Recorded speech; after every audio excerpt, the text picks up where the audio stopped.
Good morning. It's Monday. I'm Joe. I just woke up. And it's week 5. Correct? Week 5, yes.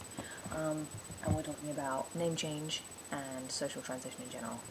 I'm not sure this was the best way to smush those topics, but hopefully when I'm talking about it, you'll kind of see why I did that. I don't know.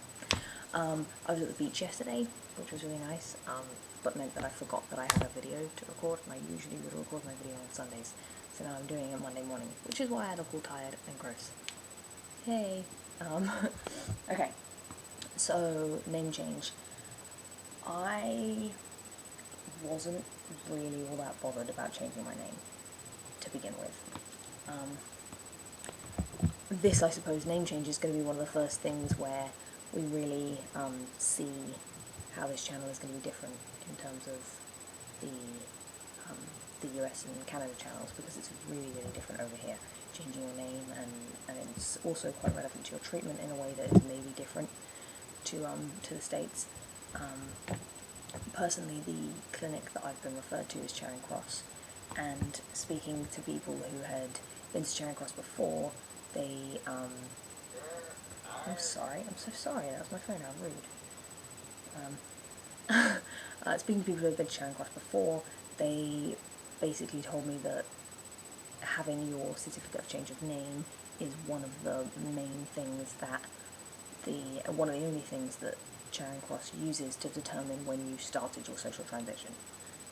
Overlooking the fact that this is stupid, because you could change your name and not be using it and still be like wearing dresses or whatever. Not that that makes you a girl. Dresses are great, but anyway, you could still be living as female and have your name changed, so that's a dopey way of doing it, but I understand that it's difficult to find a specific way of doing it, because what are you going to do, like follow someone around and see how manly they're being? No, stupid. So anyway, so I found out this, and I was like,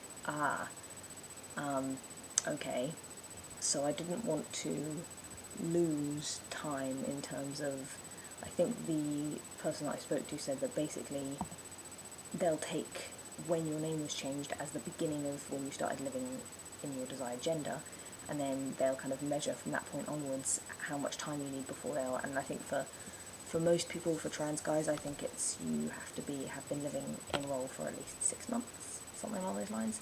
And I was like, right, well, I'm on the waiting list, but I don't want to waste any of this time where I am living in role, but they won't recognise it, so I'll just go ahead and change my name, even though, like I said, I wasn't particularly bothered about it, because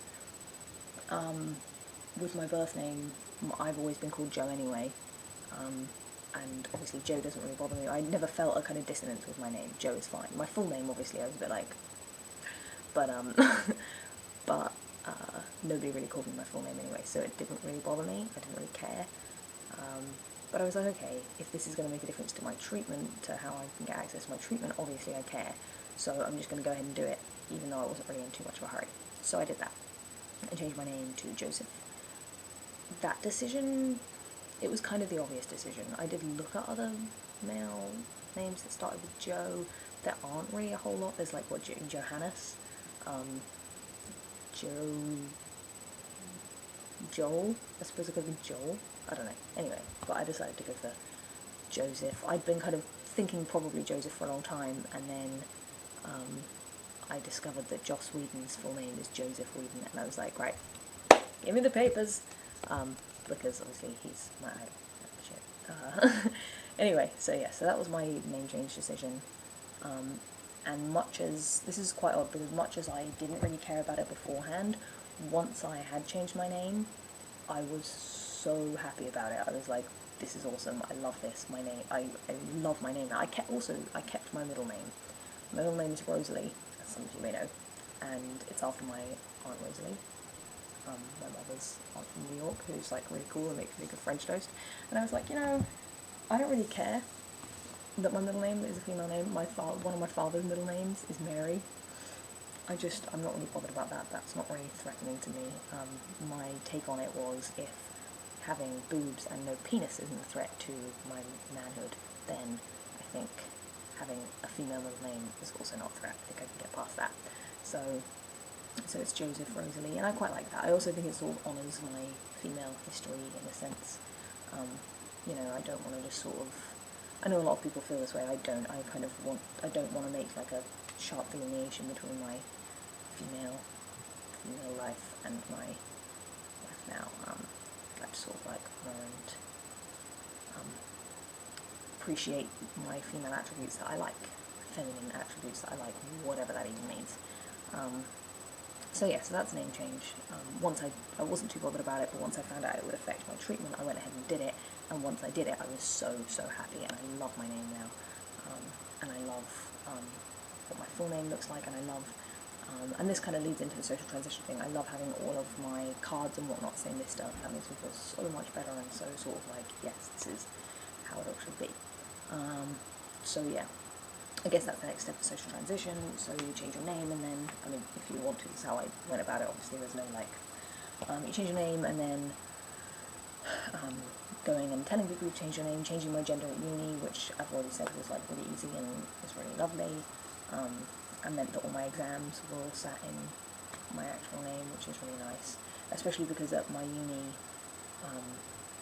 your first year doesn't count, so there won't be any exams on my like degree transcript that have my old name on them or anything, so that's cool.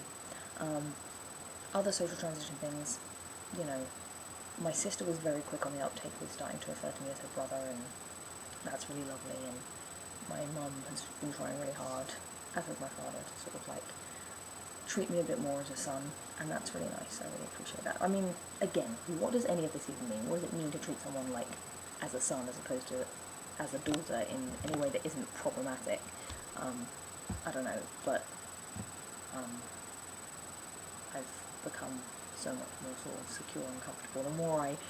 The more comfortable I get in my sort of identity, the more important it is for pronouns to be correct and things, and that's gradual, but it's getting there.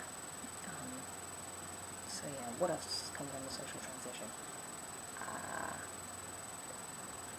I think that's kind of it. That's all I was going to really talk about. It was just name change and like pronoun changes and stuff, and how you kind of feel about that. I suppose also there was a change this year in how I felt within groups of guys and within groups of girls.